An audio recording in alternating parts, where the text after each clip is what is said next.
Hey guys, I'm Tom at the Tech Chap, and I'm in Taiwan for Computex, where Asus have just unveiled this, the ROG Phone. Asus are saying this is the world's fastest phone, with a Snapdragon 845 processor clocked at 2.9 GHz, rather than the meager 2.8 you get on most phones with the same chip. But it's not just about raw performance. First of all, just look at this thing. Design-wise, it's clearly inspired by the ROG gaming monitors and laptops, but I actually really like it, mainly because it's just different. But as the name implies, they are definitely going for a gamer audience. It's a similar size to, say, the OnePlus 6, albeit a tad thicker and heavier, but it still feels comfortable to hold. It's IP68 water resistant, we get stereo speakers, a headphone jack, and a second USB-C port. There's the normal USB-C on the bottom and a second one on the side, which can also be used to charge it or attach one of these accessories, such as this, the Aero Active Cooler, which comes bundled with the phone. That's right, the ROG Phone has its own dedicated modular fan add-on. So when you're gaming, to keep the phone from getting too hot, dock it with this and everything will stay nice and cool. You can even feel a little cool breeze coming from it. And while you can play games without it, for longer stretches the phone can get quite hot, and you can actually adjust the fan speed in the phone's very own Game Center app.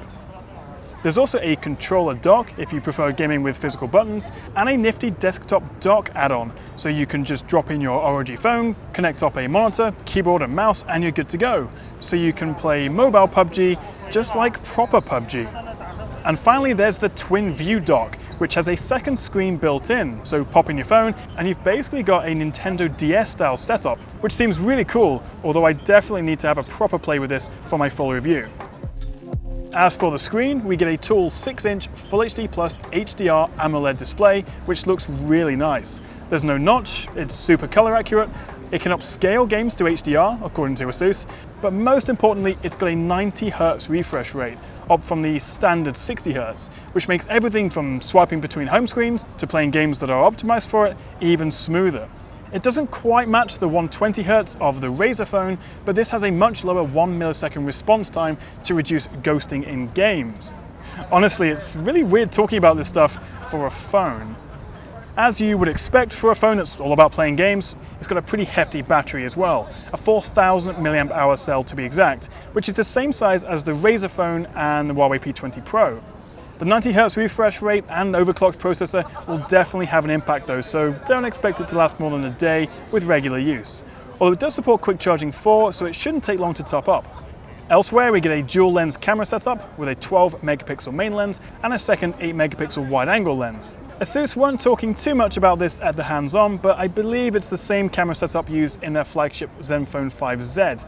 It seems pretty decent, but again, I'll test it properly in my full review. Now, pricing and availability haven't been confirmed to me just yet, but it definitely won't be cheap considering the flagship specs and all the gaming extras. So first impressions, well, it's great to see more brands coming out with proper gaming phones. You're obviously still limited to Android apps, and Asus's phone software isn't everyone's cup of tea, but with mobile gaming and game streaming growing all the time, I think there's definitely room for devices like this. It's technically very impressive, and if mobile gaming is for you, then this is definitely worth giving a look.